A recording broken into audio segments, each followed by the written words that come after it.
What I'm about to say might not even boil down with a lot of people. So many people might even cuss me out, but it's the truth. Do you know that reverend fathers, priests, whoever carries charismatic or charism cannot remove an alloce? They cannot remove a PowerPoint. They cannot do that.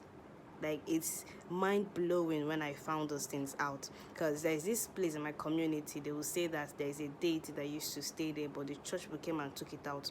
But then when we go for alpha consultation, alpha will now say that this deity is still there and this deity has not been evacuated. So these things used to like bug me, like, what then is all this priest doing? Like, why would they lie to people that in the name of family liberation, that they are liberating families from what I don't even know?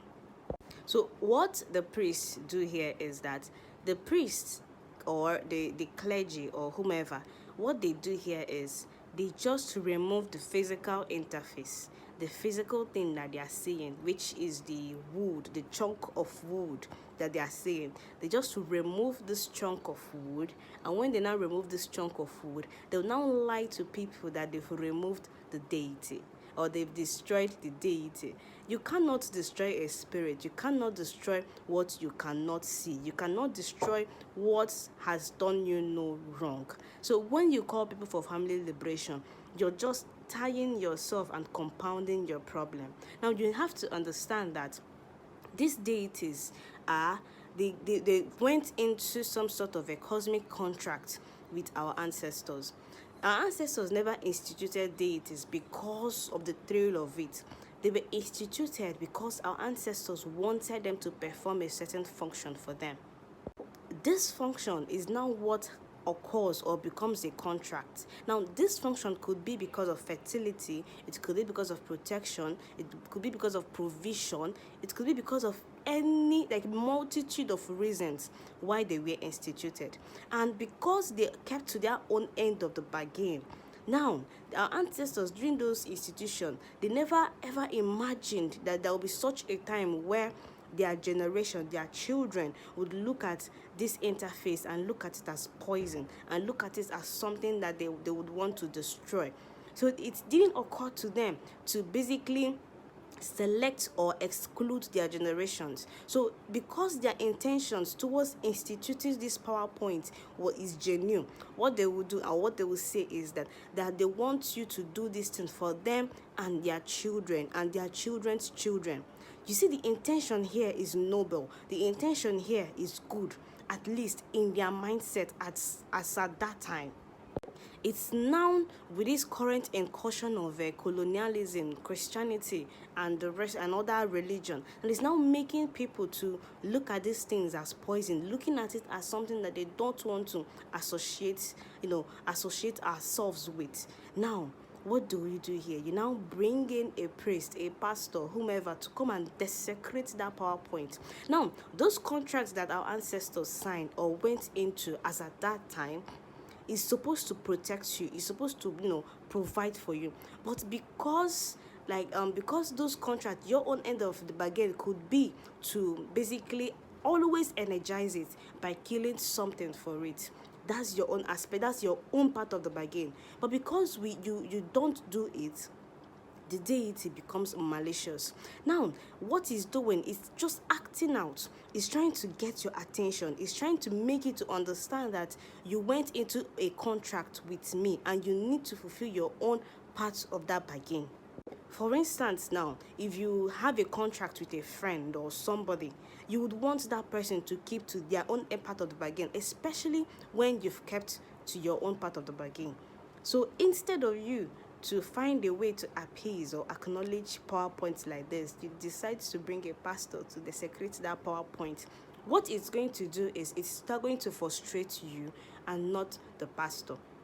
Now, I've talked about, us demystifying some of these things, because this is what the white man did. The white man came and demystified some of our spiritual practices. Now, we need to know that because they will be like, if you carry out an interface from where it is, it's going to kill you. It will not kill you. You can do it. It will not do anything to you, especially if that thing doesn't belong to you. It's not indigenous or it's not something that has a very strong ties to you, what is going to do or who it's going to affect are people that have ties with it. That's why the white men were able to come and they will pick up and knew him more, and nothing would happen to them. Now, a few years down the line, we are now suffering for it. And this is what these pastors would do. They could go and pick up a PowerPoint, except this PowerPoint has an installed defense system. Then it's going to defend itself. I've seen it happen. It's going to defend itself. But if there is no pre-installed defense system, it's going to allow you to move it. And once it has been moved by the priest or whomever, now the family that now invited the priest to come and degrade that PowerPoint, the family will start reaping or will start suffering from one thing or the other. Now that's one aspect of it. Now, how can you remove these things without having issues with it? Now, in Igbo spirituality, it's not a must for you to, to venerate something that you don't want to venerate, especially when it comes to deity. But when it comes to your Ndichie, that one is a must. When it comes to your Chi, when it comes to your Abo, is a must. But when it comes to a deity, Alose, it's not compulsory for you to venerate it. You have a choice. You have your own freedom of worship. Nobody cares. So what would now happen here is that instead of you to go and degrade that PowerPoint, the right thing for you to do is to look for people that know how to remove allosin. And we're ending at donor allosin.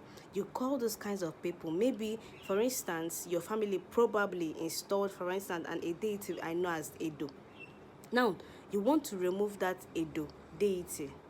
So you want to remove that deity, Edo. Now, there is a man in my community who we call Isi Edo. He's a chief priest to Edo. What you're going to do is to invite the chief priest of Edo to come and carry the deity. He knows the requirements for it. He will tell you the requirements. You would, provide a requirement, and he will just come and carry them and take it back to its rightful place. And some of this, at the end of the day, they can just take it and dispose it into the water once they've carried out the necessary rituals and the necessary rites. But what I know and I can swear on is that priests, reverend fathers, charism, all of them, they don't have the mandate to remove any ancestral deity, and they cannot do it. Quote me anywhere. So don't be deceived.